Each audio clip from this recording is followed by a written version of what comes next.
Yo creo que ya, ¿no? Han pasado 5 minutillos. Hola, buenas tardes. Bienvenidos al Museo de San Isidro, a una jornada más de nuestro ciclo de conferencias sobre el mundo clásico de los clásicos en el Museo 5. Por cierto, sí quería decir, no sé si todos los que estáis en la fila, además de la derecha, ¿veis bien el PowerPoint? O si queréis podéis iros cambiando aquí a las filas más de la izquierda. ¿Se ve bien desde allí? Vale, perfecto. Bueno, pues como decía, bienvenidos una vez más al Museo de San Isidro. Muchas gracias por su presencia. Y bueno, pues esta tarde vamos a iniciar la 7ª conferencia del ciclo, ya en su recta final. ¿Ahora? ¿Mejor? Vale, lo arreglo un poco más. Bueno, tampoco se han perdido gran cosa. Lo único que estaba era agradeciéndoles su asistencia y dándoles la bienvenida a la 7ª conferencia del ciclo de los clásicos en el museo. Y contarles, bueno, pues que esta tarde contábamos con la participación de María Teresa Santamaría Hernández, que nos va a su presentación se titula Naturalis et per artem, alimentación y cocina en el mundo romano. Yo siempre insisto en que este ciclo es variadísimo y, vamos, una prueba de ello es que, pues eso, hemos pasado del derecho del puro y duro directamente a la cocina, ¿no? a las cazuelas. Bueno, como siempre, hacer una pequeña estampa de nuestra ponente de hoy. María Teresa es catedrática de Filología Latina en la Universidad de Castilla-La Mancha, concretamente en la Facultad de Humanidades de Albacete. Y su línea de investigación se centra en los textos médicos y técnicos griegos y latinos de la Antigüedad, la Edad Media y el Renacimiento. Ha trabajado especialmente en dietética y nutrición, cocina, botánica, agricultura, fito y zooterapia, farmacología y toxicología. Y en relación con todo ello, estudia los movimientos europeos de progreso de la ciencia, especialmente en estos campos relacionados con estos temas, la medicina, la agricultura, la ganadería o la alimentación. En este ámbito ha dirigido y dirige diversos proyectos de investigación sobre nutrición y salud en la antigüedad, así como el campus gastronómico Inmensa, Patrimonio y Cultura de la Alimentación, la Cocina y la Gastronomía, que integra conferencias y talleres sobre historia y textos relativos a esta temática. También ha puesto en marcha Cibaria, que es un simposio de patrimonio gastronómico y arte culinaria de periodicidad anual, y Speculum, que es un observatorio de la identidad cultural europea para explorar la incidencia de aspectos culturales y patrimoniales del mundo grecorromano en diversos ámbitos de la sociedad actual. Ha sido investigadora visitante en diversos centros europeos, como el CSIC o la Escuela Práctica de Altos Estudios de París o el Instituto de Historia, Teoría y Ética de la Medicina de la Universidad Johannes Gutenberg de Mainz. También ha participado en numerosísimos proyectos de investigación, más de 20, tanto nacionales como en el extranjero, y ha dado conferencias en múltiples ciudades, también tanto españolas como de fuera, como Berlín, Bonn, Budapest, Estrasburgo, Messina y un largo etcétera. También tiene una gran faceta como divulgadora, con más de 90 publicaciones científicas sobre los temas que hemos mencionado, y también hay que destacar que es directora del grupo de I+D de la Universidad de Castilla-La Mancha, Intérpretes Medicinae, y ha dirigido la Escuela de Traductores de Toledo, no es tan mayor, no la de Alfonso X, sino la actualmente, que también depende de la Universidad de Castilla-La Mancha, y la red de investigación Ópera Médica, dedicada a la recuperación del patrimonio textual de la medicina europea. Y es además académica correspondiente de la Real Academia de Medicina de Castilla-La Mancha. Bueno, y pasando ya al tema de esta tarde, pues Teresa lo que nos va a hacer es un recorrido sobre escritos antiguos sobre nutrición y cocina, presentando las claves conceptuales para su interpretación. Va a revisar recetas, alimentos utilizados, procesos de elaboración, vocabulario e incidirá en la relevancia de la pervivencia actual de diversos platos de origen antiguo y cómo también estos tienen un valor patrimonial en nuestro mundo. Así que, bueno, pues yo por mi parte, papel y bolígrafo, porque creo que mi familia este fin de semana va a tener un menú clásico para comer. Seguro. Muchas gracias, Teresa. Adelante. Gracias a ti. Bueno, ¿se oye bien? ¿Sí? Vale, me he metido aquí detrás del ordenador porque así creo que ven mejor el PowerPoint, pero aquí estoy. Quizá allí me ven peor. Bien, pues ante todo, muchísimas gracias a Alberto por la invitación para participar en este ciclo de conferencias tan estupendo. También tengo que dar las gracias a mi compañero Emilio del Río, que fue pues el que me puso en contacto, ¿no?, inicialmente con el museo. Y bien, y a todos ustedes por asistir. Bien, he puesto este título, Naturalis et per artem, porque, bueno, como ya van a ir viendo, pues vamos a tratar de la alimentación, de la cocina en el mundo antiguo, de las virtudes y propiedades naturales de los alimentos, ¿no?, de distintos productos alimenticios, pero también de su transformación a través de la técnica, el ars. Y al final, pues hablaremos también muy brevemente, pondré un ejemplo, sobre cómo también a través de la técnica actual de la filología, pues podemos llegar al conocimiento de todo lo que vamos a ver aquí, ¿no?, de estos aspectos de alimentación y cocina en el mundo antiguo. Bien, lo primero que debo aclarar es que, como vamos a ver también, la cocina en el mundo antiguo, particularmente en el mundo romano, no se limita a Apicio, ¿no?, y al texto que se nos ha transmitido bajo el nombre de Apicio, que es verdad que cuando nos hablan de cocina romana, pues enseguida pensamos, ¿no?, en este gastrónomo antiguo, iba a decir autor, no lo quiero decir así, luego hablaré un poco del texto, pero realmente la alimentación y la cocina, la preparación de los alimentos en el mundo antiguo romano y grecorromano, es un mundo mucho más amplio, ¿no?, y encontramos muchísimos datos en distintos tipos de textos que quizá pues son más desconocidos, y de eso quiero hablar también aquí un poco, ¿no?, para abrir un poco ese universo y ampliar, ¿no?, ese conocimiento.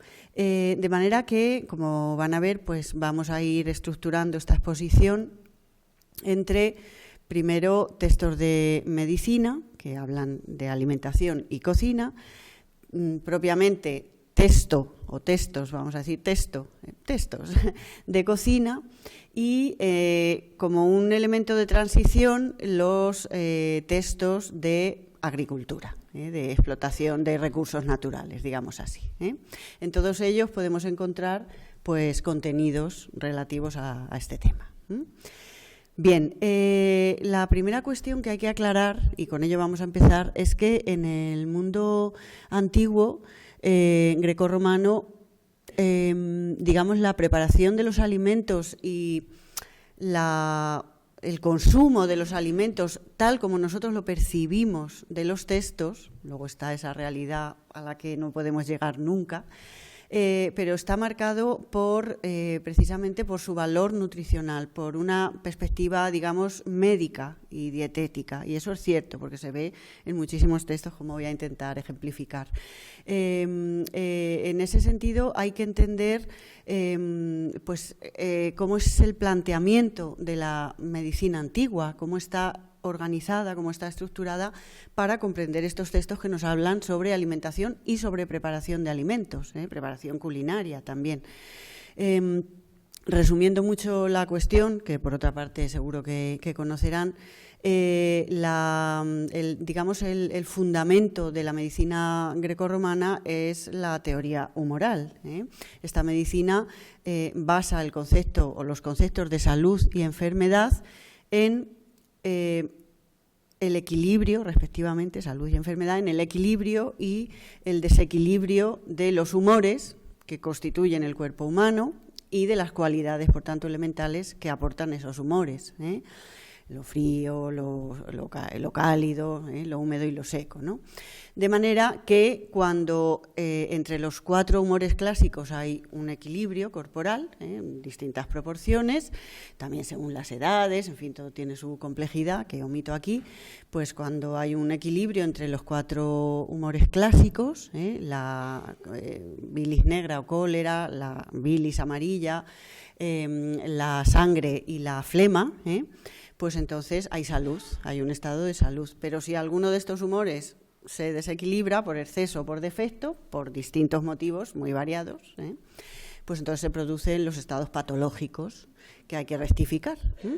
Esa rectificación se consigue a través de la terapéutica, por tanto, y a través de la alimentación, que es una parte de la terapéutica, el consumo de los alimentos adecuados, ¿no?, para esa restitución humoral. De manera que también la terapéutica y la alimentación están marcadas por esa perspectiva de la salud y la enfermedad.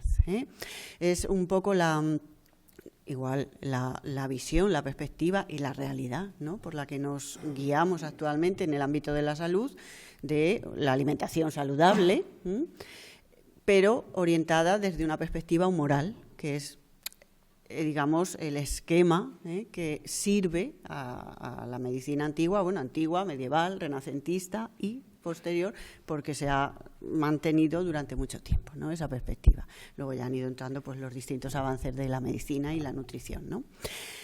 Bien, pues esa clave es importante, ¿no?, y lo vamos a ver ahora en algunos textos, como van a ver.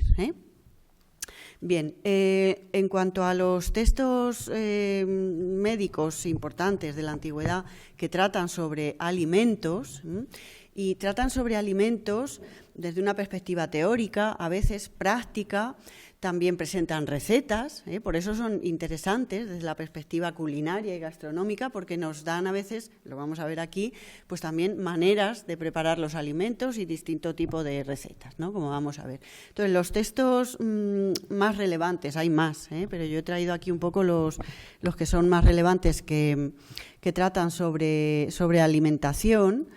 Pues son, por un lado, algunos transmitidos en el Corpus Hippocraticum y el Corpus Galenicum, que tienen ahí, como estos, hay algunos otros. En el Corpus Hippocraticum, fundamentalmente el régimen que no es realmente de Hipócrates, del médico del siglo V, IV antes de Cristo, sino que es un pseudo Hipócrates, es apócrifo, pero se transmite en el Corpus como si fuera suyo y tiene mucha trascendencia, por lo que vamos a ver, porque fue traducido al latín entre el final de la Antigüedad y la Alta Edad Media, y eso garantizó supervivencia en el Occidente medieval, y fue muy utilizado, copiado, muy manejado, porque es un texto muy esquemático donde hay distintos capítulos dedicados a distintos alimentos y sus propiedades nutricionales, cómo se preparan para que sean más saludables. Pues hay capítulos sobre las legumbres, las hortalizas, distintos tipos de cereales, la carne, el pescado, etcétera. Bueno, pues ese texto, que remonta más o menos al siglo IV, tiene sus problemas de datación, el régimen, o la dieta. También de Salubri-Dieta, sobre la dieta saludable, que es otro pseudo Hipócrates, la dieta en las enfermedades agudas, y luego también, bueno, pues sobre los humores y sobre los alimentos, vamos a decir, de alimento, sobre el alimento, la alimentación o los alimentos, que es otro pseudo. Bien, luego dentro del Corpus Galenicum, extensísimo, ¿no? Las obras que se transmiten bajo el nombre de Hipócrates son muchísimas, pero bajo el nombre de Galeno muchas más, más de 100 escritos, muchos son propios del propio Galeno, el médico del siglo II después de Cristo, pero otros muchos son apócrifos también, son atribuidos, pero se transmiten en ese corpus, se le atribuyen por distintos motivos. Bueno, pues ahí tenemos el de Sanitate Tuenda, son galénicos estos tres, sobre la protección, la conservación de la salud. Ahí hay unos capítulos muy interesantes sobre alimentación, sobre el queso, sobre el vino, muy interesante, modernísimo, en una perspectiva súper moderna. Luego sobre las facultades de los alimentos, sobre la de Victu Atenuante, sobre la dieta blanda, que decimos nosotros, ¿no?, la que se aplica cuando uno está enfermo, sobre todo con enfermedades del estómago y otras también, o los comentarios que escribió el propio Galeno sobre las obras de Hipócrates y particularmente las obras de contenido alimenticio, vamos a decir. Bien, para que vean un poco, a ver, pues aquí he traído unos fragmentos de ese régimen pseudo-hipocrático que fue traducido al latín. Como he dicho, aquí he puesto pues uno de los manuscritos más antiguos, no se ve muy bien, pero uno de los manuscritos más antiguos que lo transmiten, que es del siglo IX, en esa traducción latina. Y bueno, pues ahí ven primero unos principios generales sobre la comida y la bebida, muy interesantes porque, vamos a decirlo así, sientan cátedra, luego se van repitiendo a lo largo de la historia de los textos de medicina y alimentación y llegan hasta hoy. La medicina es, la alimentación, los alimentos son medicinas, también contribuyen a la salud del cuerpo, ¿no? Debemos conocer la virtud y la naturaleza de la comida y la bebida, ya aquella que es natural, ya esta que se consigue por medio de la técnica, es decir, a través del cocinado, de la preparación. También los alimentos no aportan las mismas o no tienen las mismas virtudes, según que se consuman crudos o cocinados de tal o cual manera, y son muy conscientes. Porque muchos intentaron hablar de estos asuntos, es decir, de la suavidad y la crasitud, de la salinidad y de las demás cosas, pero no pudieron conocer nada íntegra y plenamente sobre su virtud.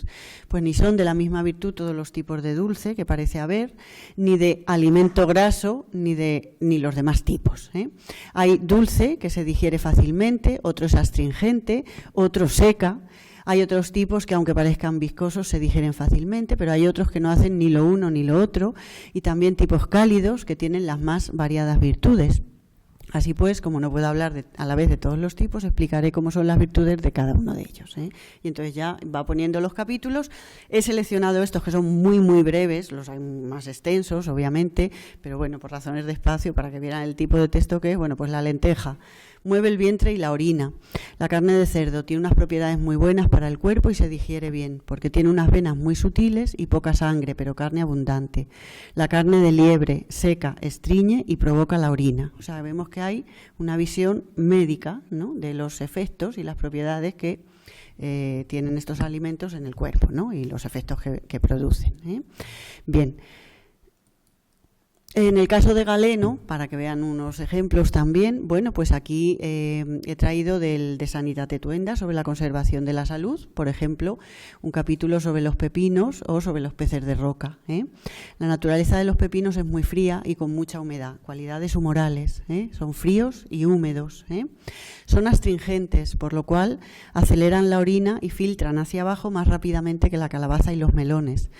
¿Cómo son de astringentes? Lo comprenderás si con ellos frotas la piel sucia.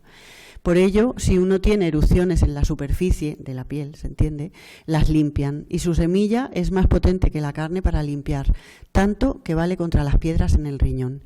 Pero en el cuerpo engendra un jugo viciado, sobre todo cuando no es bien digerido, en cuyo caso suele producir enfermos por cólera.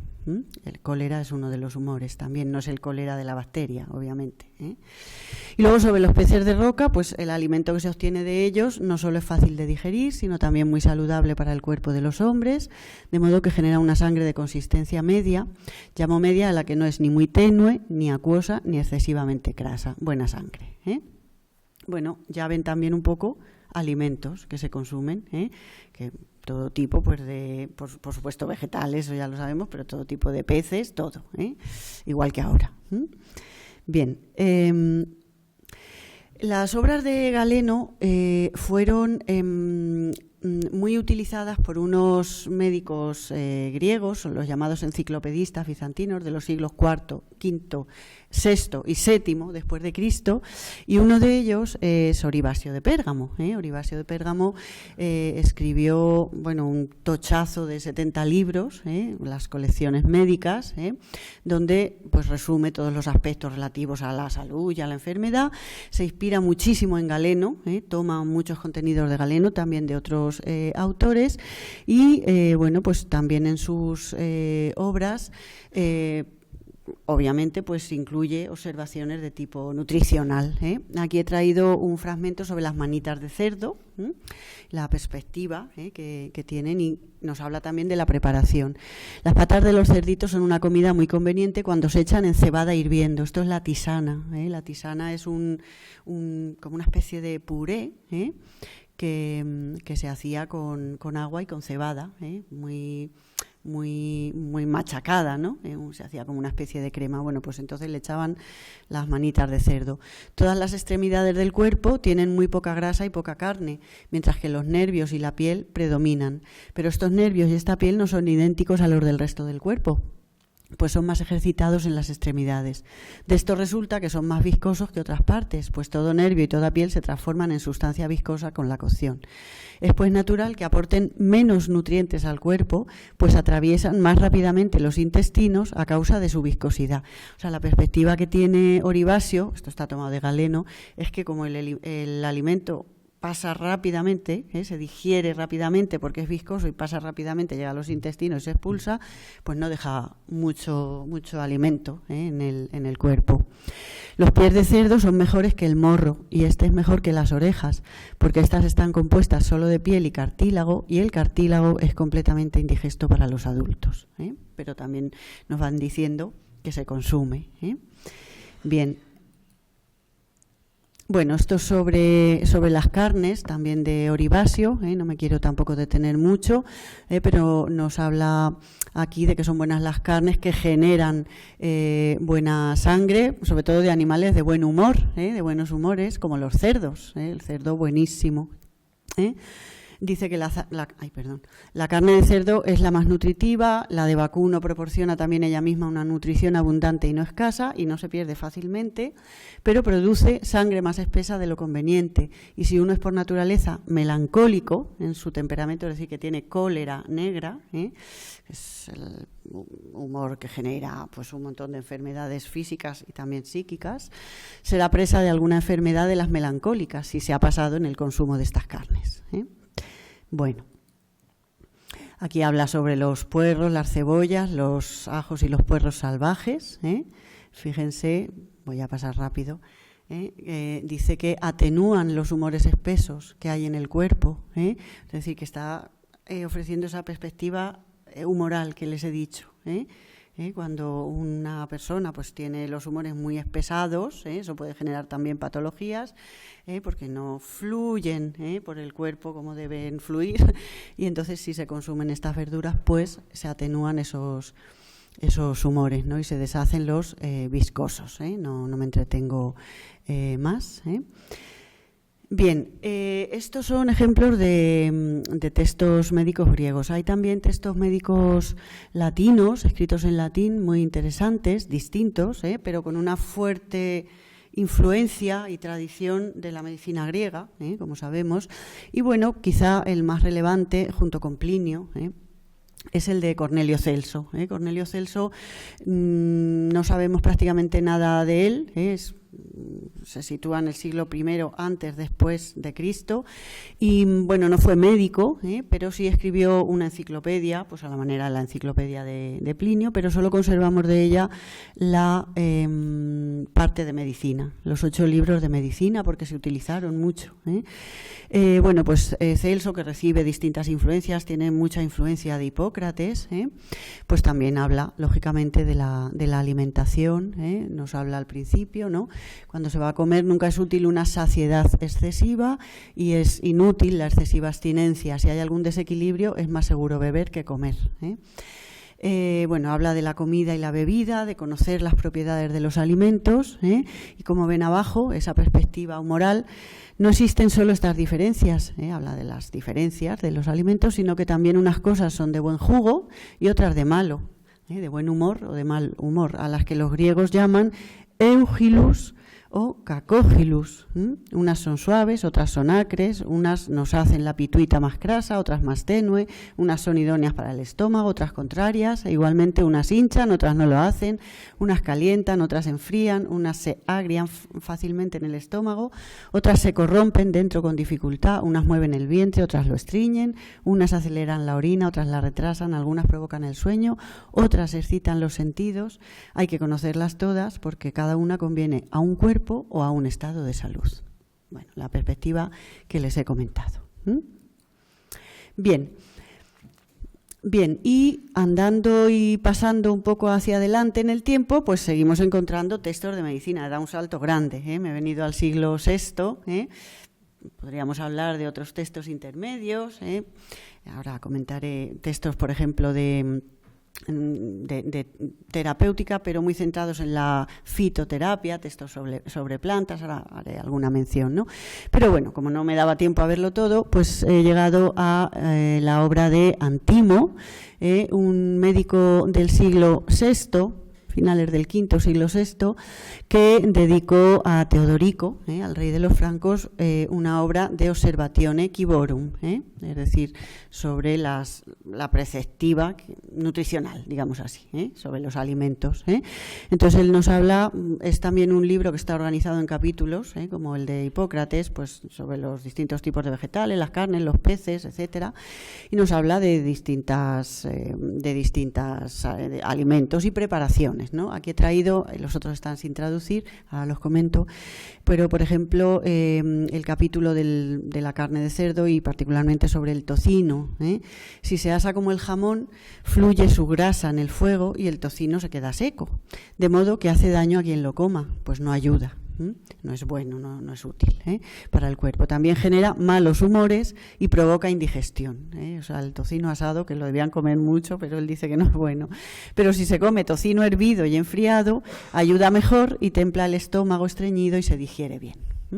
Fíjense cómo también alude a los modos de preparación. Aquí he traído también una parte del capítulo del cerdo. Dice que las carnes de cerdo se comen elixae et asata, es decir, cocidas y asadas, o hervidas y asadas, ¿no? Dice que cuanto más jóvenes son los cerditos, pues mejor, son tanto más ligeros y sus carnes son mejores para la digestión. Dice que además del lomo es bueno comer las cerditas asadas, porque son muy adecuadas para el cuerpo y se digieren bien. Dice sí, cuando se asan, se untan con unas plumas con agua-sal, agua disuelta en sal. Dice, pues así evitamos que salgan los jugos, que salga el licuamen, que salgan los jugos de la carne. Bueno, en todo este texto, también a continuación, está hablando, sin saber que habla de eso, pero está hablando más o menos de la ley esta de Maillard, de la creación de una costra que se produce cuando echamos sal, favorece, ¿no?, que se cree esa costra en la superficie de la carne, por una fusión ahí de proteínas con azúcares, porque la sal hace que salga el jugo exterior, pero con esa costra se conservan los jugos interiores. Bueno, pues eso es lo que nos cuenta aquí. Luego dice que los cerditos, los lechones, lactantes, los lechones, dice son también muy buenos hervidos en agua o en caldo y asados en el horno, pero dice sin que se quemen, con un ligero vapor, sin que se quemen, dice, y se les puede finalmente untar con oximel, es decir, con una mezcla de miel y vinagre.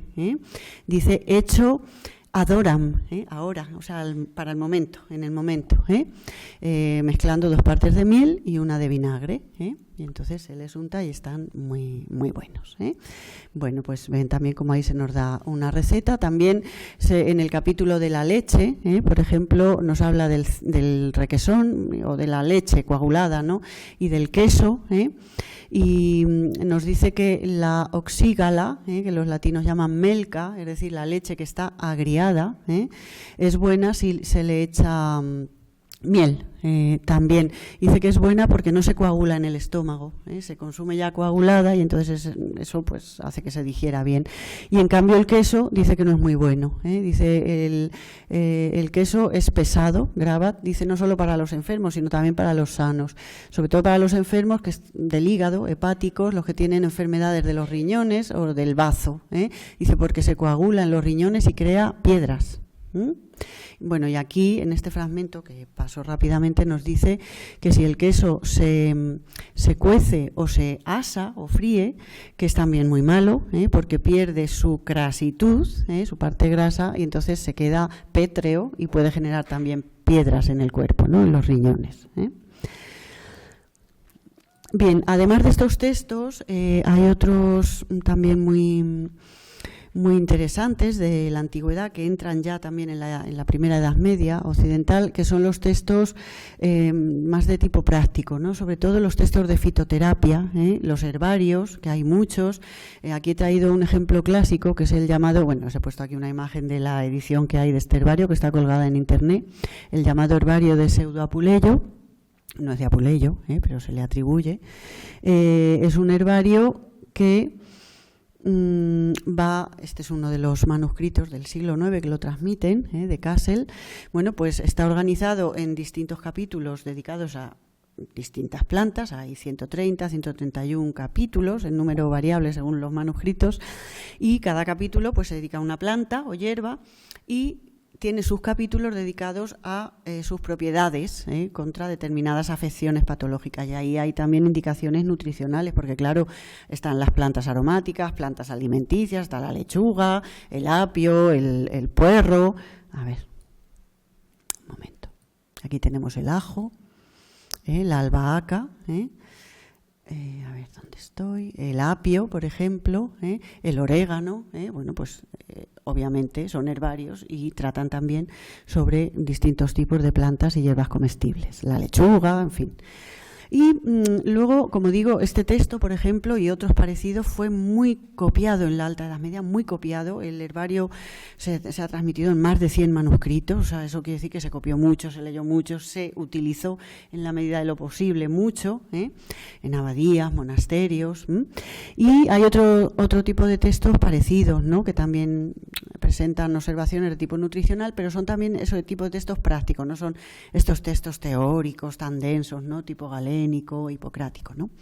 Uno de ellos es este que tienen aquí, sobre los medicamentos o productos catárticos, purificantes, que acompaña otro, que es un pseudo-Hipócrates, el de Augmento Humorum, que es muy breve, y es como un resumen de cómo los humores se pueden descompensar, aumentar en el cuerpo, y qué tenemos que hacer, qué alimentos debemos dar al enfermo para volver al equilibrio humoral, ¿no? Entonces hay muchísimas observaciones también de tipo nutricional. Bueno, los ven ahí, pero fíjense en el párrafo el que está en medio: cuando se genera flema en abundancia, debemos servirnos de hortalizas, col, mostaza, oliva, apio, rábano, pastinaca, ruda, etcétera. De los animales, carne de cabra, de vacuno, de cabrito, de oveja y de cerdo.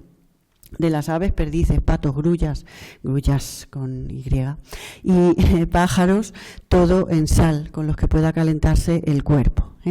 Y bueno, pues alimentar una enfermedad seca y cálida, pues con lo que humedezca y refrigere, o sea, con los contrarios.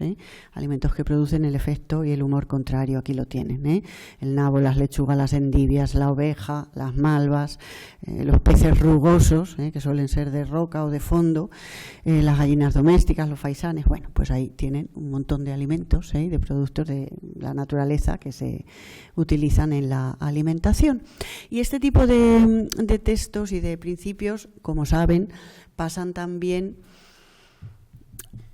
pues como diríamos, al mundo oriental, a través del siríaco, de la lengua siríaca, desde el griego, pues al mundo árabe, y luego vuelven a Europa, con la entrada de los árabes en Europa, sobre todo por el sur de Italia y sobre todo principalmente por Hispania, pues esos textos vuelven a entrar en Europa y se traducen al latín, y traen esos principios también. Uno de esos textos que he traído aquí es esta obra pseudo-galénica de disolución continua, sobre el desgaste continuo del cuerpo. O sea, el cuerpo está en continuo desgaste y hay que ir reponiendo fuerzas, digámoslo así, ¿no?, de una manera un poco coloquial, ¿no? Bueno, pues este texto no lo conocemos en griego, lo conocemos en árabe y luego en las traducciones que se hicieron ya en Occidente al hebreo y al latín, una traducción latina del siglo XIII, y aquí he traído pues un fragmento donde vemos los mismos principios. Esto está tomado de Galeno, es todo tradición galénica.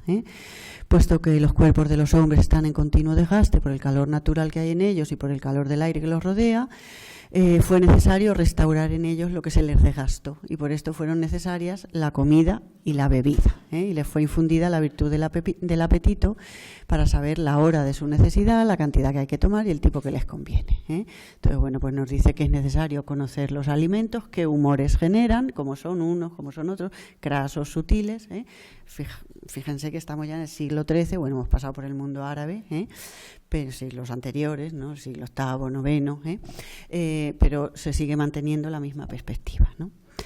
Bien, para acabar con esta parte, he traído aquí, que no sé si no lo verán bien, pero bueno, esto está sacado en las ediciones, la edición de Kuhn, de Galeno, de las obras galénicas, que está colgada en la red, y una edición también de los textos de Oribasio de Pérgamo, pero para que vean que estos textos también traen recetas, o sea, no solo este tipo de observaciones, sino recetas muy interesantes que luego encontramos también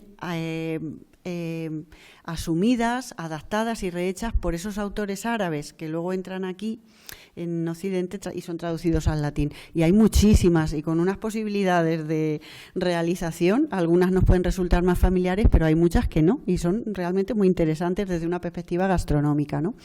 Aquí he traído una primera de Galeno, bueno, de una obra sobre los alimentos de buen jugo, los que producen buenos humores, o sea, que son buenos, que, bueno, no es una receta propiamente. Aquí nos habla sobre qué frutas son aptas para ser secadas. Es decir, que ya los hombres griegos y romanos secaban la fruta para consumirla, igual que hacemos ahora, porque es una manera de conservación y de evitar que se pudra, ¿no? Entonces nos dice que, dice que él va a decir qué frutos son idóneos para ser secados antes de pudrirse. Dice, pues hay algunos que no lo son, que no pueden soportar esto, dice que no se pueden secar, porque antes se pudren, como las moras, los pepinos, los melones, obviamente como tienen tanta humedad, pues se pudren, o por ejemplo, dice los melocotones, los que son de esta familia, dice que se pudren antes de secarse. Dice, además hay gente, dice que por ejemplo las calabazas las corta en trozos pequeñitos, para que se sequen.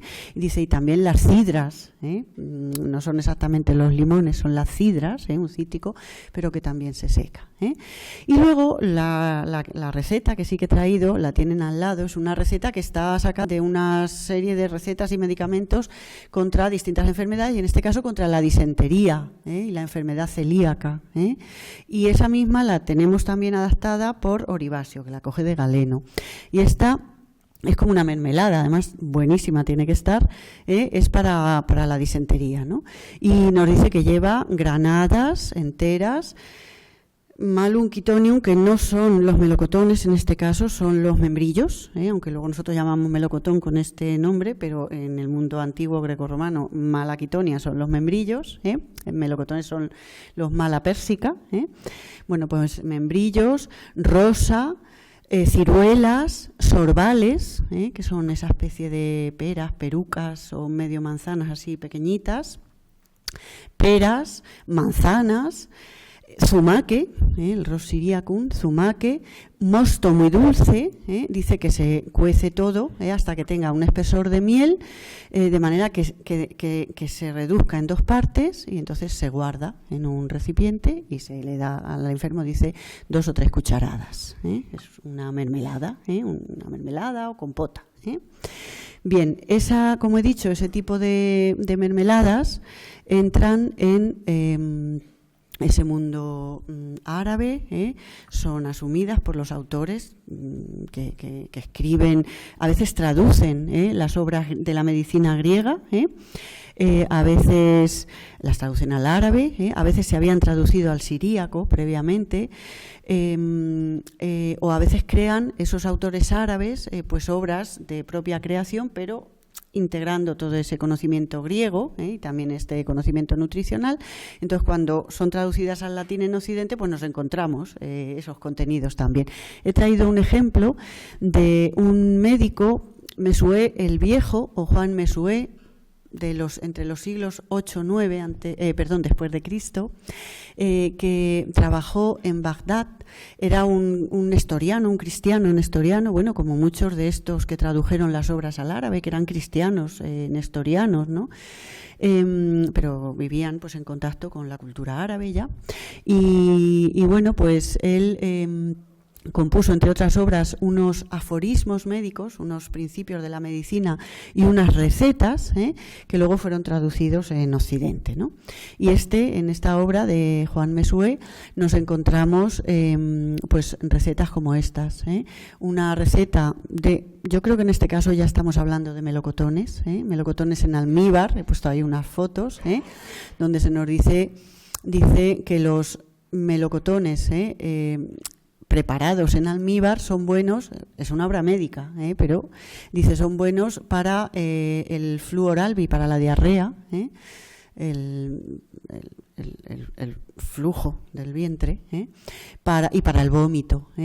Dice que fortalecen el estómago y ayudan a la digestión. Dice, se preparan así, y nos da la receta. Dice, melocotones grandes, sin ninguna marca de podredumbre, pelados, limpiados por dentro, cortados en trozos, se les cuece en un julepe, julep, esto es una palabra árabe, pero es como un jarabe, como un almíbar, un jarabe muy acuoso, muy fluido, y al día siguiente en otro, se les cuece en otro, se les echan distintos aromas, hierbas aromáticas, y se meten en un vaso, en un recipiente de cristal, y dice que hay quienes los cuecen con miel y otros con sapa, que es una decocción de vino o de mosto, que vamos a ver ahora después. Y se les echan distintos aromas, distintas hierbas, especias, vamos a traducir, arómata. Y luego tenemos otra receta, que he puesto ahí una foto de unos alfajores, de estos que hacen en Cádiz, en Medina Sidonia y por ahí, que son unos rulos de frutos secos con miel que están buenísimos, o esos mordedores que es ese turrón duro, ¿no?, que partimos en trocitos. Bueno, pues eso está aquí y es de tradición clásica. Es lo que se llama en medicina eklegma, que es un lamedor, o sea, una medicina para chupar, irla chupando, y entonces pues se van consiguiendo los efectos. Pero ¿de qué está hecho? Pues está hecho de piñones, porque dice que los piñones son buenos para la tos, para un esputo espeso, para el asma, para la dificultad de respiración. Entonces, ¿cómo se hacen? Pues nos dice con piñones, con almendras dulces, avellanas tostadas, tragacanto, que es una resina que se saca de la planta del mismo nombre, goma arábiga, que es otra resina, es la goma de acacia, regaliz, almidón. Sobre la preparación del almidón pueden mirar en Dioscórides, con distintos cereales, y otra serie de hierbas, por ejemplo, dátiles, carne de dátiles, almendras amargas, sapa de uvas pasas, esa decocción de un mosto de uvas pasas, azúcar, mantequilla, miel, y entonces se va tomando, chupándolo. Bueno, pues es exactamente eso. Bien. Esto un poco en cuanto a los libros de medicina, algunos ejemplos así destacados, pero ven que hay muchísima información. Pero hay otro tipo de textos ya propiamente latinos, donde también encontramos, como he dicho antes, recetas y orientaciones sobre los alimentos, que son los libros de agricultura, agricultura en sentido amplio, es decir, el cuidado del campo y la explotación de los recursos naturales, incluidos animales, como sabemos. Claro, el primero es Columela, el paisano de Cádiz, un auténtico revolucionario, modernísimo, en cuanto a sus técnicas de cuidado de la tierra y de los animales.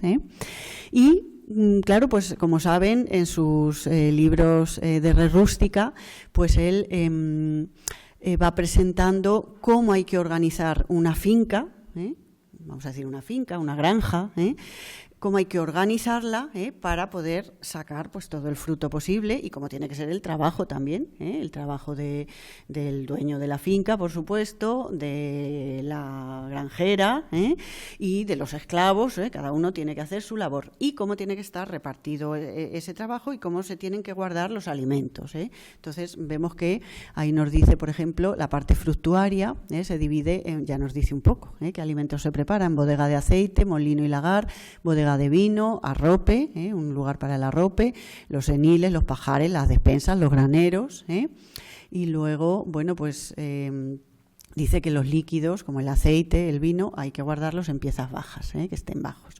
Bueno, pues aquí en Columela, como saben, también nos encontramos distintos tipos de recetas y de preparación de alimentos. Es famosa la receta del Moretum, encontramos otras, también está en Virgilio, bueno, en Virgilio, en Pseudo Virgilio, pues ese puré, ¿no?, de queso, aceite, especias, que tiene que estar bueno necesariamente, pero presenta pues otras preparaciones, y aquí he traído esta que ven aquí sobre cómo hacer la salmuera, para distintos usos, entre otras cosas, pues para preparar las aceitunas, por ejemplo, y cómo sabemos si está ya hecha, si no, si está perfecta. Y nos dice, por ejemplo, cómo preparar también el arrope, el arrope con distintos puntos de espesor, que es lo que se llama de frutum, más espeso, sapa, que decimos nosotros saba y los italianos saba, que siguen comercializando igual que actualmente en España el arrope, y el carenum vinum, el vino, careno, que es también un vino, pues digamos espesado, ¿no? Y entonces nos dice, ahí tienen pues unas recetas sobre cómo prepararlo, ¿no? También se prepara con el interés de arropar el vino, para arropar el vino, un vino que está un poco soso, que se ha estropeado o que está aguado, pues ahí echan una serie de mejunjes y, bueno, pues medio lo arreglan. Entonces también el arrope se prepara, como dice ahí, para con esta finalidad, no solo el consumo propiamente, que también, como hemos visto antes, por ejemplo, en esas recetas que recomiendan Saba, sino también para arropar el vino, ¿no? Bien, y además ese arrope se puede especiar, como ven aquí, con hoja de nardo, lirio de Florencia, valeriana, costo, palma, juncia y junco, cálamo aromático, canela, amomo, azafrán, meliloto, bueno, pues se puede aromatizar. Bien, esto lo encontramos en Columela. Esta saba, como he dicho, también se comercializa, esto lo he sacado de la wiki rápidamente, se comercializa también en Italia, ¿no?, con ese nombre de saba. Bien. Pero no es Columela el primer escritor de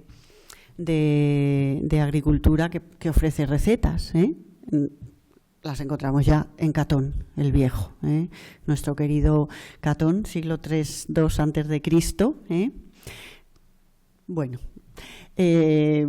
autor, ¿no?, de muchísimas obras, que conocemos muchas indirectamente, ¿no?, por los datos que nos dan los autores antiguos, otras, bueno, pues más o menos fragmentariamente o no, más bien fragmentariamente, pero en su obra sobre agricultura, donde nos habla también cómo el pater familias romano tiene que organizar su finca y sus propiedades y sus trabajadores, pues también nos da recetas. Y nos da unas recetas muy interesantes y muy curiosas, porque en este caso tenemos en Catón 3 recetas de almojábana, que nombro con su nombre árabe, ¿no?, que es el que utilizamos actualmente en castellano, pero que, como saben, se ha atribuido este dulce normalmente pues a la tradición árabe o árabe andalusí.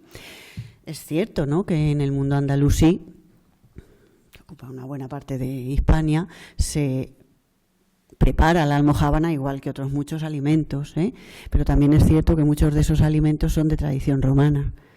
Porque claro, cuando entran aquí estos habitantes del norte de África, de distinto origen, pero al principio son bereberes, lo que encuentran aquí son hispanolatinos, son romanos, latinizados. Los bereberes también en parte vienen más o menos latinizados, han estado en contacto con el mundo romano.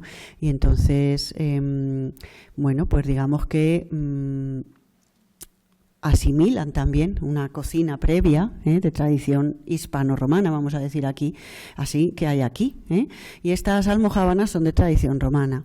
Las recetas de almojábanas en la Edad Media andalusí las encontramos en dos textos de cocina andalusí, escritos en árabe, que, bueno, uno es el Anónimo andalusí, se llama así, y otro es el texto de Ibn Rasin del siglo XIII, y, bueno, presentan muchas recetas de almojábanas de distintos tipo, así. Son pasteles de queso, en plan pastelillo o buñuelo, como tienen ahí, o en plan lasaña, como unas tortas de queso, donde se va alternando la masa de pan, digámoslo así, o de dulce, masa dulce, con queso, endulzado también con miel. Bueno, aquí he traído una simplemente del texto de Ibn Rasin, que es la de la lasaña, se va extendiendo las distintas capas y se cuece, y se le echa miel. Y luego aquí a la derecha he traído, para que vean la pervivencia, de un libro ya renacentista, que luego mencionaré rápidamente, el Llibre del Coc, o el libro de los guisados. Bueno, pues una receta también de almojábanas, que se llaman toronjas de Játiva, que son esos pastelillos redondos. Bueno, pues la almojábana la encontramos en Catón, tal cual, Vamos a volver.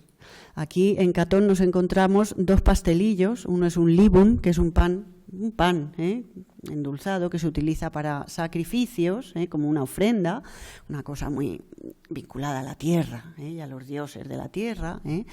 Bueno, pues ahí lo tienen, coloca 2 libras de queso en un mortero, cuando esté desmenuzado 1 libra de harina, de trigo candeal, media de sémola, mezcla bien, luego un huevo y lo cueces. Y luego otra receta también de Catón, que es parecida al libum, pero ya se endulza, que es el sawinlun, que lo tienen ahí, también con harina, con queso, se mezcla igual, pero se le añade miel. Entonces se cuece y se le echan semillas de amapola y entonces se sirve. Y finalmente, esta la vamos a pasar rápido, tenemos la receta para la plaquenta, que es esa lasaña. Es también esa lasaña que va alternando las capas de masa de harina con las capas de queso endulzado también con miel. Se va poniendo todo, vayan al final, hasta que hayas usado todo el queso y la miel. Se coloca luego una sola capa, se dobla un poco la base, se prepara el hogar, se pone una tapa caliente, se le echan carbones por encima y se pone a cocer. Y entonces se la unta de miel y nos sale el pastel. Pues son las almojábanas que encontramos después en los autores andalusíes, no conscientes ellos de que es probablemente de que es comida romana o de que esto está en Catón, obviamente, pero es una tradición alimenticia que se mantiene y se va transmitiendo. Por cierto, que este Ibn Rasin luego se fue, el pobre se tuvo que marchar, como tantos, ¿no? Se tuvo que marchar a Túnez y escribió allí este texto tan bonito. O sea, que llevaron también allí esta tradición alimenticia. Bueno. Y después de estos textos de agricultura, pues llegamos a Apicio. Claro, no podíamos pasar, pero fíjense que Apicio aquí es, bueno, un texto más en todos estos de alimentación. El texto de Apicio, bueno, que no es de Apicio, tal como nosotros lo conocemos, por eso he dicho antes, ¿no? No lo voy a llamar autor, se atribuye a Apicio, ¿no? En el estado que nos ha llegado, el texto que nosotros tenemos es del siglo, más o menos del siglo IV después de Cristo, pero se atribuye a Apicio, que era un gastrónomo del siglo I después de Cristo. Entonces suponemos que ahí hay una base apiciana, que sí es suya, y luego se han ido añadiendo, pues como los libros de recetas de toda la vida, ¿no? Imagínense, dentro de 2000 años alguien encuentra nuestros libros de recetas y se va a encontrar apuntes, anotaciones, variaciones, y se van a volver locos. Bueno, pues eso nos pasa con Apicio, ¿no? Entonces se van haciendo adiciones a lo largo de los siglos, hasta llegar a un estado del siglo IV, y luego hay unas adiciones que son los llamados Scherta Vinidario, de un señor que se llamaba Vinidario del siglo VIII, que se le ocurrió pues también hacer ahí unos añadidos de algunas recetas. Y eso es lo que nosotros conocemos como el texto de cocina de Apicio, ¿no? Y es propiamente pues cocina romana, como saben, pero también hay que decir que no es la cocina romana normal, o sea, este Apicio era un gastrónomo, un sibarita, y se ve en las recetas. Bueno, algunas son muy básicas, pero otras, como vamos a ver, pues no son tan básicas y no todo el mundo tenía al alcance los ingredientes que menciona Picio, que a veces son ingredientes de gourmet, ¿eh? Bueno, pues no es propia, o sea, se entiende como cocina romana porque es el texto de cocina más antiguo de cocina romana que nos ha llegado, pero bueno, es una cocina muy particular, ¿eh? Bien. No todo el mundo comía así todos los días, como ya sabemos, ¿eh?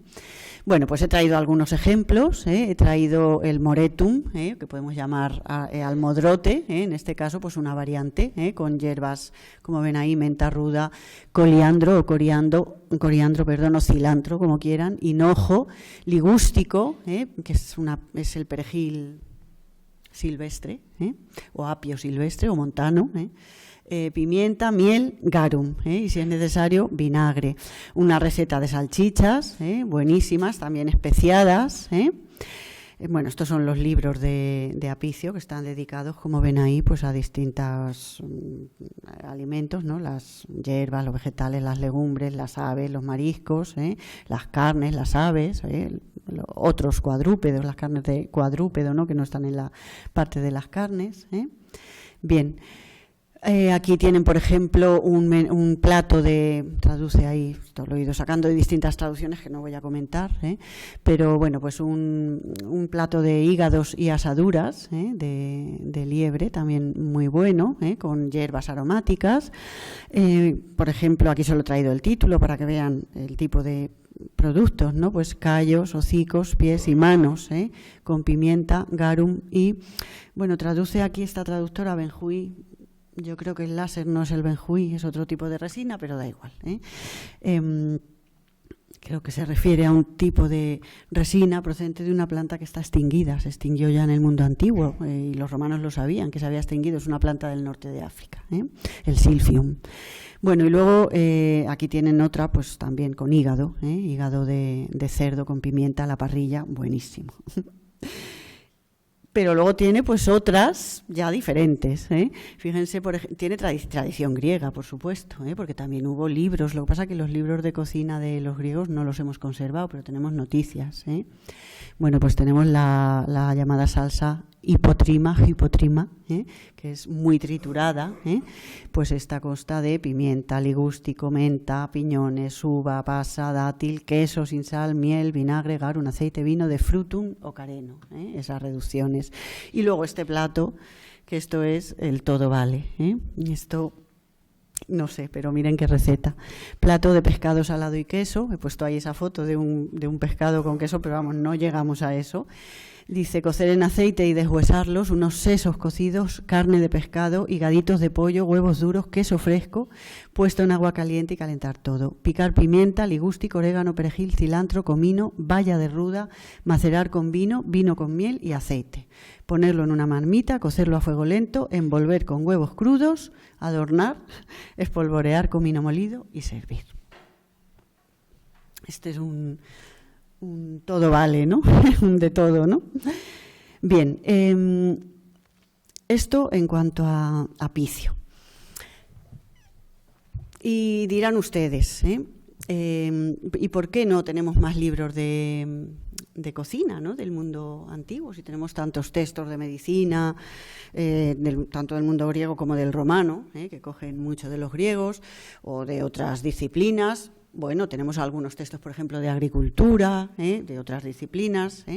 ¿Por qué no tenemos libros de cocina? Porque la cocina no pertenece al ámbito académico.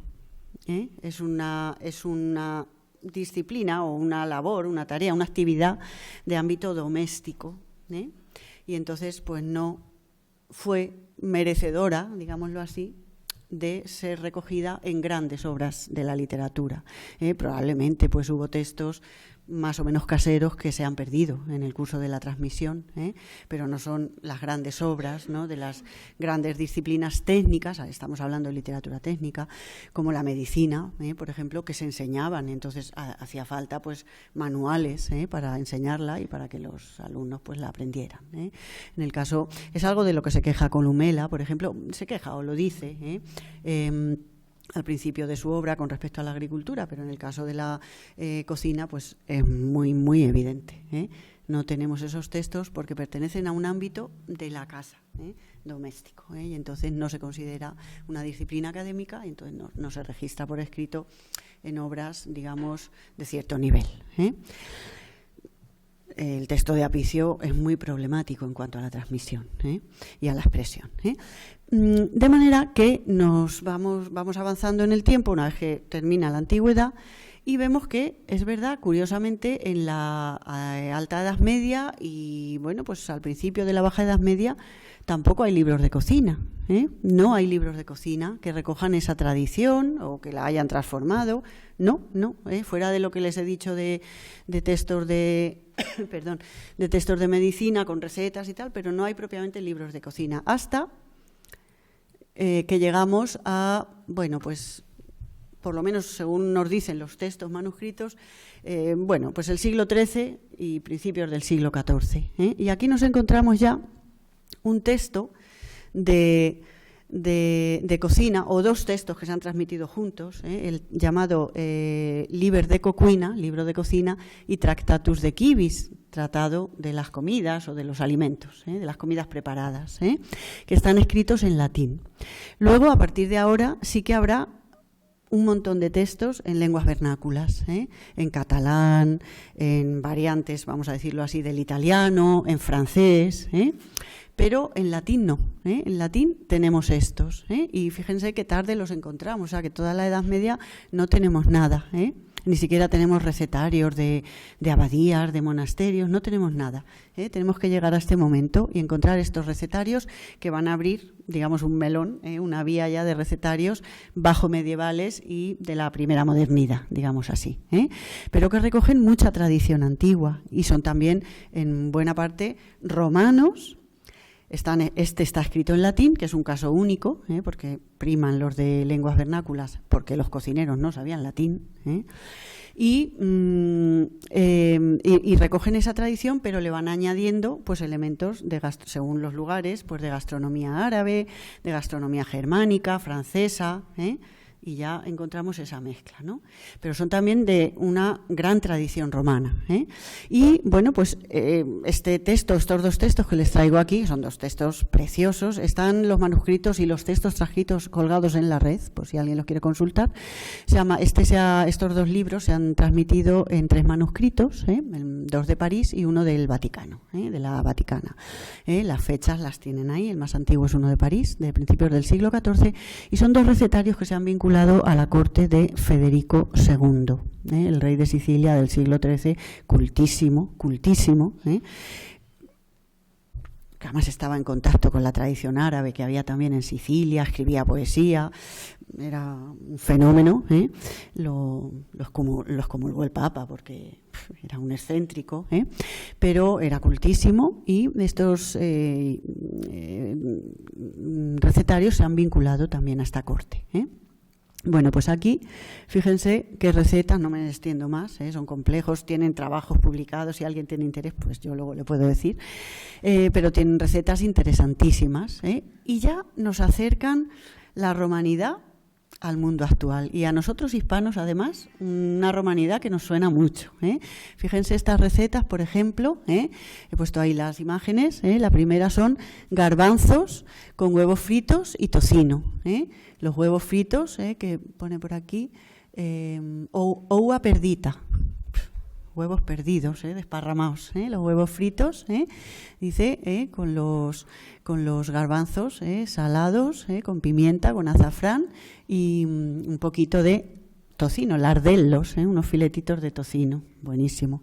Luego, fíjense la sopa de cebolla, bueno, pues también la sopa ahí con la cebolla, con las especias, los trocitos de pan, pan para que quede espeso, con caldo. Luego voy resumiendo las recetas, por no ser ya muy pesada y extenderme demasiado. El caldo que llama hispánico, el caldo hispánico, que es un caldo con menudillos, es un caldo de ave, dice que se cuecen las aves o carnes también, se le echan higadillos, especias, hierbas verdes, se tritura, huevos batidos, y entonces se pone esto con caldo de carne y dice que no debe quedar demasiado espeso. pues una sopa buenísima. Y luego esta es de tradición árabe, que es la sumaquía, o la sumaquia, si quieren, en latín, que son pollos, es pollo o gallina, en este caso pollo, aderezado con almendras, con tocino y con zumaque, que es esta especia así un poco ácida, un poco picante, un poco cítrica, de color rojo, buenísima, que no se usa mucho actualmente en España, pero en el mundo árabe sí que se utiliza mucho, y en España se utilizó muchísimo desde esta tradición clásica por un lado y árabe por otro. Luego, pues recetas de lentejas, por ejemplo, con queso, recetas de faseolis, con judías verdes, también con queso, o de gallina rellena, también con queso, queso ahí cocido, tostado. Y fíjense, las frutas de sartén, tan características, las encontramos también aquí. Son muy romanas, las frutas de sartén, es que son muy mediterráneas, pero las encontramos aquí también. He traído estos ejemplos. Bueno, pues las tenemos aquí. Tenemos las fritillas, que se llaman de crispis, son las crispas. No sé si alguien es murciano o lorquino o conoce esta zona, pero hay unos productos de panadería que son los crespillos, buenísimos, que son salados, no son dulces como aquí, que se aderezan con miel, pero es lo mismo, son como unas galletas muy finas de pan, salado, con pimentón, y son salados, estas son con miel, pero es la misma palabra, es la palabra crêpe de los franceses, las crispellae o crispellae, crispellas tienen ahí, con harina, con tocino también, esas frutas de sartén, esos dulces de harina, azúcar, pero tocino también, buenísimos. Yo los he comido en la zona de Murcia y por ahí. O las hojuelas, también se llaman, por ejemplo, en La Mancha, es lo mismo. Aquí otra receta, fristelis, son las fritillas también. Aquí con saúco, sambucus, y aquí pues otra receta con azúcar. Son 4 recetas que da de estas frutas de sartén, ¿no? El queso asado o frito, también en un pincho, los trozos de queso se van asando. En La Mancha, por ejemplo, también se come mucho. Y luego los morteruelos aparecen también. Precisamente en este recetario nos encontramos las 2 variantes que hay en zona manchega, que son el morteruelo, que es con la carne deshilachada, en distintos tipos de carnes deshilachadas y molidas. Aquí tienen una de las recetas, con tocino, cebolla, ventresca de cerdo, panceta, todo hervido, machacado, dice con especias, con azafrán, con huevos batidos, se pone a hervir y se sirven escudillas con azúcar. Le echaban azúcar, ¿no? Está la cuestión de los gustos, que son distintos de los nuestros, y conforme avanzamos desde la antigüedad a la Edad Media, muy distintos, ¿no? Y luego el otro, el de abajo, es lo que se llama ajo mataero, popularmente, ajo de matadero, que este es parecido, pero este lleva hígado de cerdo. También con tocino, con panceta, pero es parecido. Aquí le echan vino, le ponen vino y caldo de carne. Por ejemplo, los famosos pastelillos que llamamos pastelillos de Belén, característicos, portugueses de Lisboa, de leche con huevo. Bueno, pues los tenemos aquí ya porque son también un clásico también desde el mundo antiguo, ¿no? En Apicio tenemos las torrijas, que son parecidas, las torrijas, tal cual. Bueno, pues aquí los pastelillos de Belén, que los llama copas, con la pasta, con leche y huevo dentro, con azafrán. Estos los probamos en un taller que hicimos, los prepararon unos cocineros. Bueno, pues esto lo encontramos todavía en estos recetarios latinos, que son ya medievales, pero son romanos, son latinos, con todas las influencias, claro, que conlleva el paso del tiempo, ¿no? Y de distintas culturas, ¿no? Y luego esta tradición se mantiene. Sobre esto voy a pasar ya rápidamente, pero esto llega hasta el Renacimiento, ¿no? Y ya a partir de entonces, pues lo que somos. tenemos en cada zona pues unas costumbres gastronómicas con mucho romano en común. Tenemos, por ejemplo, unos libros ya modernos desde el primer Renacimiento, libros de cocina, ese libro de los guisados que existe en versión catalana, el Llibre del Coc, o traducido al castellano y publicado en Toledo por primera vez en castellano en 1525, el libro de los guisados, donde encontramos pues, los morteruelos, las almojábanas, la misma tradición repetida pero traducido ya en lenguas vernáculas. Un libro muy interesante, muy bonito, el Llibre de Sensoví, que está escrito en catalán, que se conservan 2 manuscritos en Barcelona y Valencia, pues en la misma línea de tradición, con influencias italianas, pero con mucha tradición de alimentación romana, que hemos presentado. Bueno, lo saltamos, pues este es el arte de cortar la carne, el libro de arte Quisoria, y luego por distintos libros, ya del final del siglo XVI, XVII, de cocina, pues de distintos autores, todos hombres, sobre las mismas recetas. En uno de estos, el de Martínez Motiño, nos encontramos por recetas muy interesantes y una receta, por ejemplo, de lo que hoy entendemos como gazpachos manchegos. Y con eso voy a terminar. Yo les he hablado aquí, un poco les he dado una visión así muy rápida, muy general, ¿no?, de el ámbito de la alimentación en el mundo antiguo y de cómo se conserva, cómo somos herederos de esa alimentación a través de los textos, bueno, que son las principales fuentes de información, acompañadas de las arqueológicas, muchas veces, otras no. Pero también, como digo, la investigación lingüística nos puede, y esto lo digo como filóloga que soy, nos puede permitir acceder, ¿no?, a esta tradición de la alimentación en el mundo antiguo y de la cocina. En este sentido, claro, el conocimiento de las palabras y el descubrimiento del significado de las palabras en la antigüedad y ahora, actualmente, nos lleva al conocimiento de los conceptos, en este caso alimenticios y gastronómicos, que designan, ¿no? Y en ese ámbito pues todavía se pueden descubrir cosas, aunque parezca que no, pero sí. Y yo voy a traer uno de los ejemplos que, bueno, de una palabra cuya etimología pues he descubierto recientemente y que es muy interesante. Bueno, recientemente lo tiene, si a alguien le interesan las cuestiones técnicas lo pueden leer porque está el artículo publicado en una revista de la Universidad de Murcia, de Filología Clásica, que es la revista Mirtia, y es la etimología de la palabra gazpacho.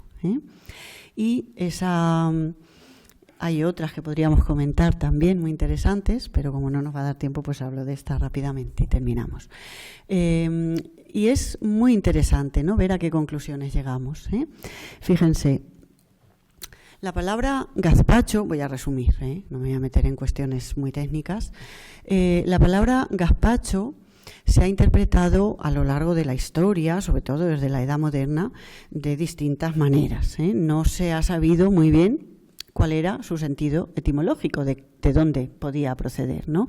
Entonces se han hecho interpretaciones diciendo que podía, resumo, que podía venir del árabe, y en ese sentido podía significar, bueno, hay etimólogos más serios, digámoslo así, y otros que no, pues porque son etimólogos a lo mejor del Renacimiento y trabajan con unas bases que no son las que utilizamos actualmente, ¿no?, unos principios de investigación lingüística. Pero bueno, por ejemplo, pues un etimólogo del Renacimiento nos dice que gazpacho significa comer lechugas con hambre, o por ejemplo que significa casi hecho, una comida casi hecha.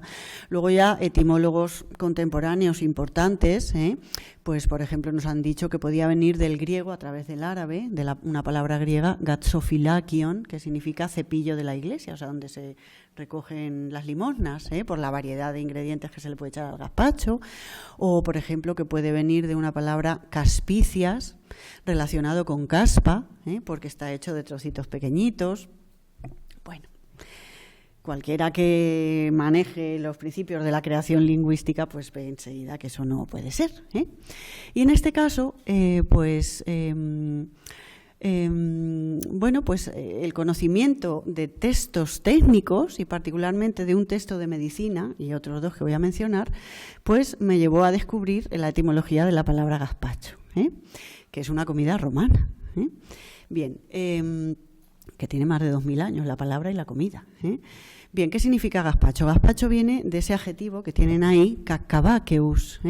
Es un adjetivo que quiere decir, en principio, propio de un caldero, propio de caldero, porque está derivada de la palabra cacabus. La palabra cacabus, en latín, procede a su vez del griego cacabos, o cacabe, y es una palabra que significa caldero, que además tiene un origen incierto, antiquísimo, griego, prerromano, de origen mediterráneo, pero no nos metemos ahí. El caso es que viene de cacabaceus, un adjetivo romano, latino, que significa propio de caldero. ¿Dónde lo encontramos, el adjetivo? Pues lo encontramos en un texto del siglo II, un texto del siglo IV después de Cristo y un texto del siglo VI después de Cristo. El del siglo II es de Tertuliano, el escritor cristiano, una prosa estupenda, que está hablando de un movimiento de un líquido, y entonces habla de un movimiento cacabaceus, es decir, el movimiento de un líquido que está hirviendo en un caldero. Luego, en el siglo IV, Zenón de Verona, Tertuliano es de origen norteafricano, es berber. Zenón de Verona, que es obispo de Verona en el siglo IV y era africano también, mauritano, nos utiliza el adjetivo para hablarnos, porque está hablando de las hostias, y dice que están hechas de un pan ácimo, finísimo, delicadísimo, blanquísimo, completamente distinto del panis cacabaceus, un pan cacabaceus, es decir, de un pan de caldero, es decir, un pan ácimo pero que no es tan fino. Y luego ya la pista la encontramos en un texto del siglo VI, un texto muy bonito que está basado en ese régimen pseudo-hipocrático sobre los alimentos.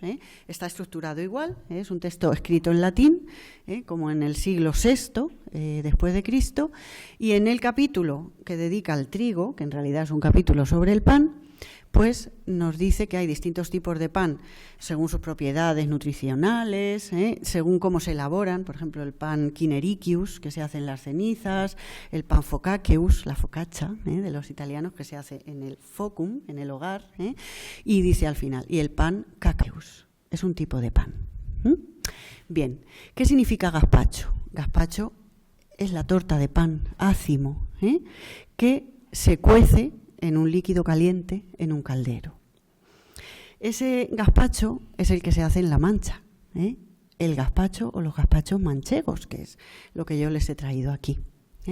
No es el gazpacho andaluz que conocemos hoy, que toma el nombre de ese gazpacho, es una asunción de ese nombre que se produce desde la Edad Media, por distintos motivos y circunstancias, que está hecho con pan, aunque el diccionario de la Real Academia haya quitado el pan de la definición, es lo que lo define, pero no es el original gazpacho. El gazpacho original es el que se hace con una torta de pan, de manera artesana, hecho en un líquido, y es el gazpacho que se consume actualmente en La Mancha, en muchos lugares de La Mancha, ¿no? Se hace una torta de pan ácimo, que se hace también en el norte de África y se hacía, ¿no? Y en Roma, por supuesto, ¿no?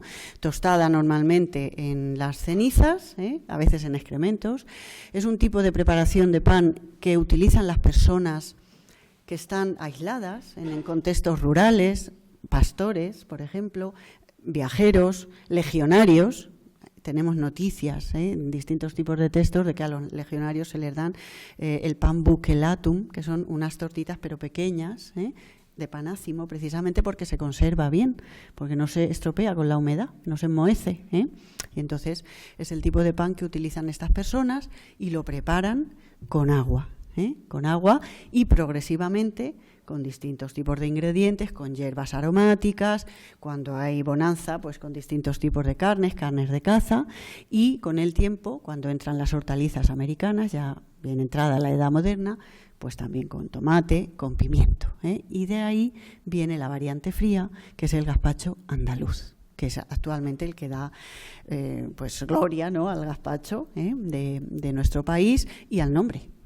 Pero originariamente el gazpacho es el que se hace cocinado y guisado en un líquido caliente, como el gazpacho manchego que se sigue consumiendo en la actualidad y que si no han probado les recomiendo porque es una delicia.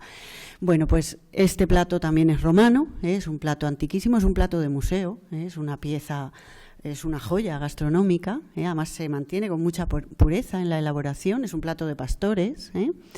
Y bueno, pues con esto quiero simplemente significar cómo también a través de del estudio lingüístico, de la etimología, tiene una evolución muy compleja desde el punto de vista lingüístico, no me he metido ahí, se puede llegar al conocimiento de lo que son los alimentos, en este caso, y los conceptos.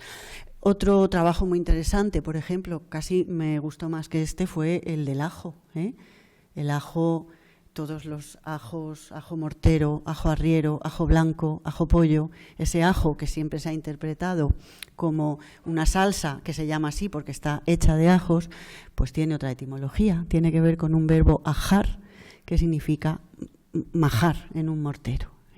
Ese trabajo también lo pueden leer en una revista que se llama Fortunatae, una revista de las Islas Canarias. Está colgado también en abierto, la etimología de ese ajo perdido. Nos lleva también a un tipo de preparación romana bastante antigua. Bueno, pues espero no haberles aburrido mucho y muchísimas gracias por su atención.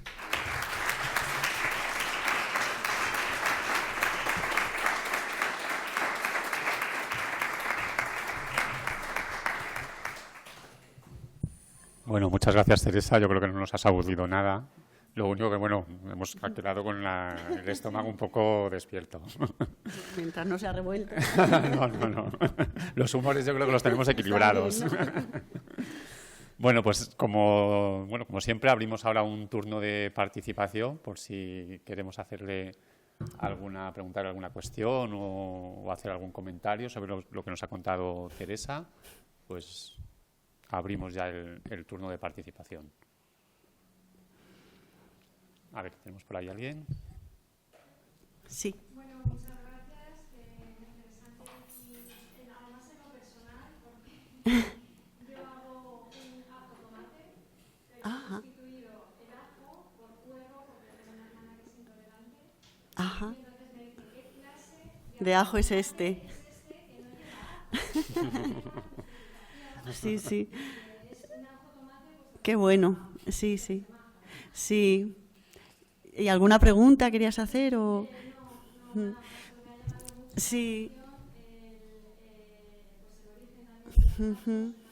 Ah. Y me había llamado la atención cómo podía ser que dos comidas tan diferentes, además mi madre era andaluza, y como dos comidas tan diferentes como el gazpacho andaluz, que era para mí el referente, Sí. y el gazpacho manchego, se llamasen igual. Sí. De verdad siempre Sí. me he preguntado. Sí, la conexión es el pan, porque el gazpacho andaluz es simplemente un gazpacho caliente, tomado frío y en su elaboración más primitiva, que es una comida de personas del campo, de personas humildes, que al principio es agua con pan, un poco de vinagre, un poco de ajo y en el mejor de los casos un poco de aceite. Y eso se ha estado consumiendo en el campo, por ejemplo, en el campo andaluz manchego hasta el siglo XX. Hay una novela preciosa de Blasco Ibáñez, La bodega, que está situada en Jerez y habla de la alimentación de los braceros del campo, gazpacho caliente por la mañana, gazpacho frío a mediodía, caliente otra vez por la noche, y eso es pan con agua y un poco de saborcillo. Y esa es la cosa básica. Y de ahí viene esa división, ¿no? Y esa adaptación pues a ese gazpacho frío andaluz, que tiene luego más fama, sobre todo desde la Edad Moderna, que aparece ya mencionado en algunos textos, porque claro, Sevilla es una metrópoli importantísima, pasan muchísimos extranjeros por allí, y entonces claro, eso se difunde mucho, ¿no? Pero el gazpacho original propiamente no es ese, no es el frío. Y en cuanto al ajo, ese trabajo yo le tengo muchísimo cariño. Yo, si a alguien le interesa, les recomiendo que lo lean. No lo puedo contar aquí por cuestión de tiempo y porque es muy técnico, ¿no? Tiene unas partes más técnicas que otras, pero obviamente hay una parte más preciosa de algunos adjetivos, ¿no? El ajo pollo, que no lleva pollo. No lleva pollo. Entonces, ¿esto qué va a ser? Es que pollo es un adjetivo que no significa el pájaro, el ave, significa oscurecido, es un adjetivo tardío, pullus. Entonces, es un trabajo muy interesante por eso, ¿no? Porque nos da idea de ese ajo perdido que había desaparecido de los diccionarios y es otra palabra, lo que pasa es que se pronuncia igual y se lee igual y se escribe igual, ¿no?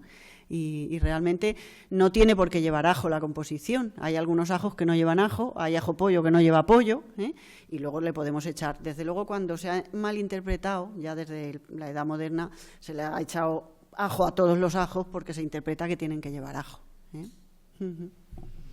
Gracias. No, no.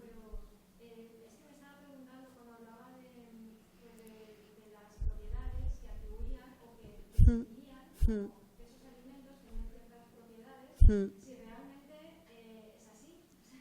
Sí, sí, sí. Sí, yo no he comprobado todo en todas las recetas, veo cientos de datos, de recetas, de observaciones, pero en el caso de, por ejemplo, de animales y vegetales de consumo habitual, normalmente sí, o sea, es una percepción distinta, pero son los mismos efectos los que se encuentran. O sea, la explicación que se hace, que ellos intentan explicar de una manera racional, es distinta, acorde a ese sistema que les he resumido mucho, pero normalmente los efectos, son ciertos.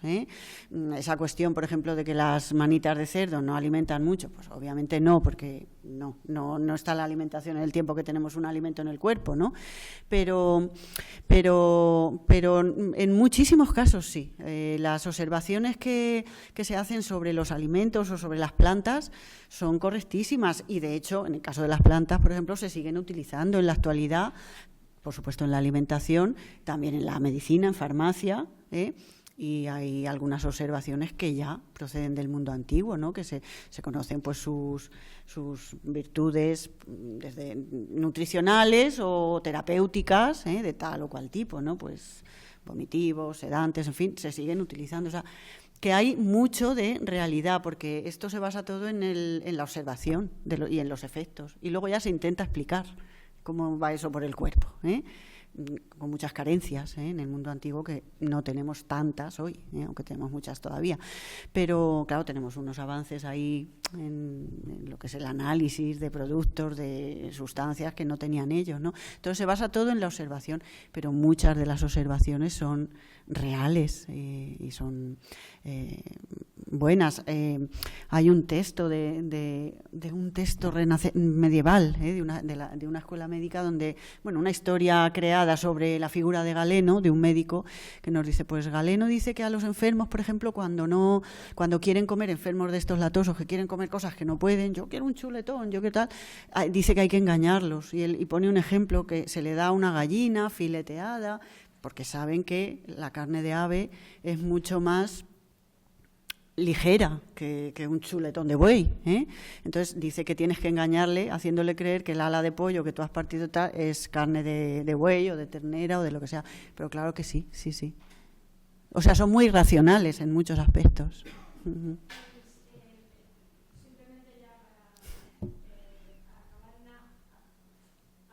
Sí.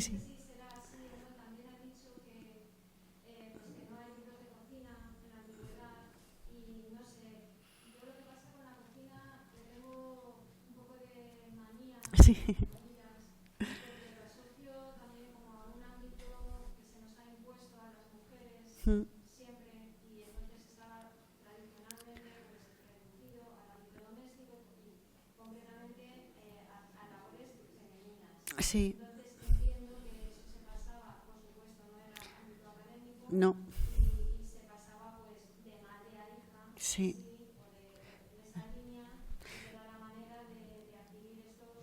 Sí. De hecho, creo que la generación de mujeres que viene detrás de mí es la primera que no sabe cocinar y sé que es muy difícil decir, pero a mí me parece una excelente noticia. Sí, por supuesto, estoy de acuerdo. Fíjense que todos los ejemplos que he puesto de textos son o textos escritos por autores médicos o de medicina, hombres, o estos textos, por ejemplo, del Renacimiento ya de medicina, son hombres, son los que publican esos textos.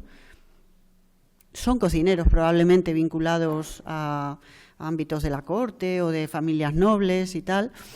Los textos, los recetarios latinos de la Edad Media están vinculados a la corte de Federico II, o sea, que son de un cierto nivel, pero no hay, el Apiciio era un gastrónomo de estos también, un excéntrico, pero no hay estos textos cotidianos de mujeres. Pero quienes transmiten el lenguaje sí son las mujeres. Estas palabras, el cacabaqueus, que es de ámbito mozárabe, además, es protorromance, vamos, del principio, ¿no?, de la primera creación del primer romance hispano, que hay aquí cuando entran los bereberes y lo asimilan. Bueno, pues esas palabras las transmiten las mujeres y se conservan además en los ámbitos domésticos y por eso se conservan. O sea, que hacen una labor ahí, lo que pasa que muy anónima, claro, no nos dicen fulanita y menganita, pero es esa labor anónima de transmisión, no solo de las recetas y de conservación, sino de la labor de las palabras y de los conceptos, claro, por tanto, pero sí, estoy de acuerdo. Y un poco también me da a mí la atención de uso terapéutico de la comida que ha continuado hasta nuestros días, sí, ¿no? Sí, con claro. estas cosas típicas de abuelas, porque era de las abuelas, ¿no? Sí. Estás malo, pues tómate un caldo de pollo. Sí. Claro. Se ha sí. transmitido muy, ¿no? Sí, muy bien. Sí, es que es todo un saber técnico. O sea, cuando te dedicas a los textos técnicos empezamos, venga, la medicina, la agricultura. Bueno, que en agricultura también hay su parte femenina, pero la agricultura, no sé, otras cuestiones técnicas ya un poco la gramática, ¿no? Bueno, está la cocina y es una técnica transmitida en muy, muy, muy buena parte por mujeres. Hombre, los pastores que se van y se hacen su torta, los legionarios que van de un sitio a otro con sus tortas de pan sec, pues esos son hombres, obviamente, ¿no? Pero en los ámbitos domésticos son las mujeres, sí. Nada más, ¿no? Ay. Sí, bueno, pero ya estamos en un momento muy tardío, y es verdad, son hombres, son como pero claro, son los que llevan, a lo mejor los que están al cuidado, ¿no?, de las grandes comilonas o multitudes o algo así. Sí, es cierto, hay casos de hombres que cocinan, por supuesto, y también estos ejemplos que he puesto aquí, ¿no?, de estos últimos libros son de cocineros. Sí, hay casos de hombres que cocinan, por supuesto, pero quizá no es el ámbito más doméstico, cotidiano de todos los días. No es lo mismo una fiesta que una cosa cotidiana habitual, ¿no? También los hay, por supuesto. Sí. Gracias. A mí exponer.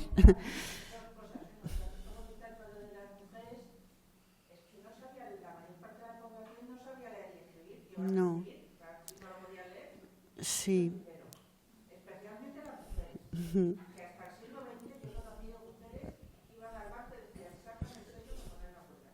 Y hasta bastante avanzado. Eso es lo que están haciendo. Por otra parte, has hablado del Gary. Sí. Es que yo siempre he conseguido que nadie me explique. Pues no voy a ser yo. Yo no me voy a meter aquí. No. Es una broma. Bueno, es una broma, medio en serio. Lo de la cuestión femenina es verdad, o sea, no saben escribir las mujeres, pero los hombres tampoco, O sea, en el mundo antiguo y medieval y renacentista, el grado de alfabetización va cambiando, va aumentando, pero es ínfimo. O sea, estamos hablando, cuando tenemos textos escritos, son grupos específicos de gente que sabe escribir y que maneja textos. Por eso he dicho antes, es que la comida, la cocina, no pertenece al ámbito académico, no se enseña a cocinar, y como no se enseña, pues no hay que escribir un manual de cocina. Y efectivamente, o sea, la gente no sabe leer ni escribir, pero no hay nadie que sepa escribir que se haya interesado por escribir la cocina, es lo que queremos decir. Eso está claro, ¿no? Al ser ámbito doméstico, y, por ejemplo, buena parte de ámbito rural, toda la de la alimentación que se conserva bien, las palabras que se conservan ahí guardadas sin contaminaciones, vamos a decirlo así, pues en esos ámbitos tampoco, o sea, no se sabe leer y escribir, pero las mujeres y los hombres. En cuanto al garum, pues es que, claro, hay mucho escrito, Hay muchos tipos de garum, hay garum más exquisito, como sabemos, flor de garum, y luego hay pues distintos tipos que van descendiendo en calidad, según el pescado que se les eche, las sobras que se les echen, más o menos sangre de pescado o menos. El liquamen, por ejemplo, es otro tipo de fermentado que parece que era de menor calidad, ¿no? Sabemos también que en la actualidad ha habido varios intentos de recreación, bueno, que no sé si han probado alguno, pues nos puede gustar más o menos, pero yo, por la experiencia, que no es total ni global, pero tampoco me parece una exquisitez, con lo cual no sé yo si será exactamente así.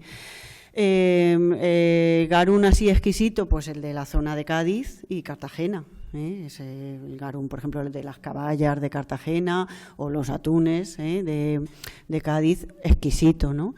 Y carísimo, pero también se hacía garum con todo tipo de peces, con boquerones, con sardinas, y es simplemente la fermentación de los restos, de las espinas y las vísceras de los pescados.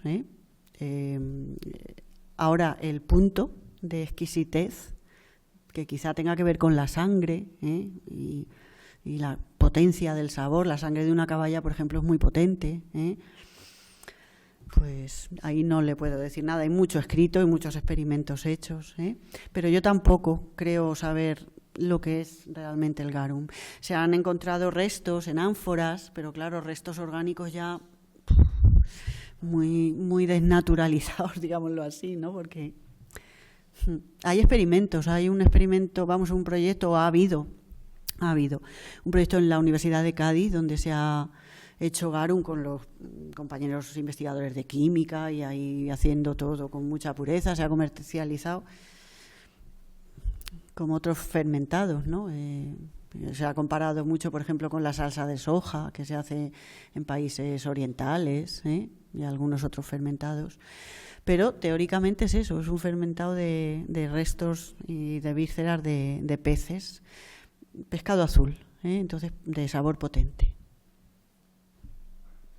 Solo una cosa al final comentar, el gazpacho andaluz, que lleva tomate, pimiento, después del descubrimiento de América. Claro, claro. Sí, claro, es lo que he comentado antes. Y el gazpacho manchego también, o sea, el gazpacho manchego lleva también una base de tomate y pimiento, pero obviamente no lo llevaba. O sea, el gazpacho básico son sopas de pan en un líquido, en principio caliente, pues saborizado un poco con ajo, con vinagre, fundamentalmente, con aceite en algún caso y progresivamente con otros añadidos, y luego cuando entran las hortalizas americanas, claro, se utilizan. Sí, pero tenemos que entender que el pan era el alimento básico.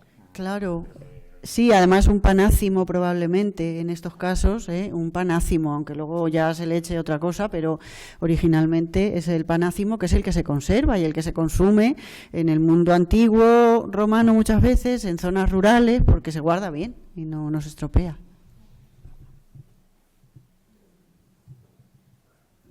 No sé, ¿tenemos alguna intervención más? Muchas gracias a todos.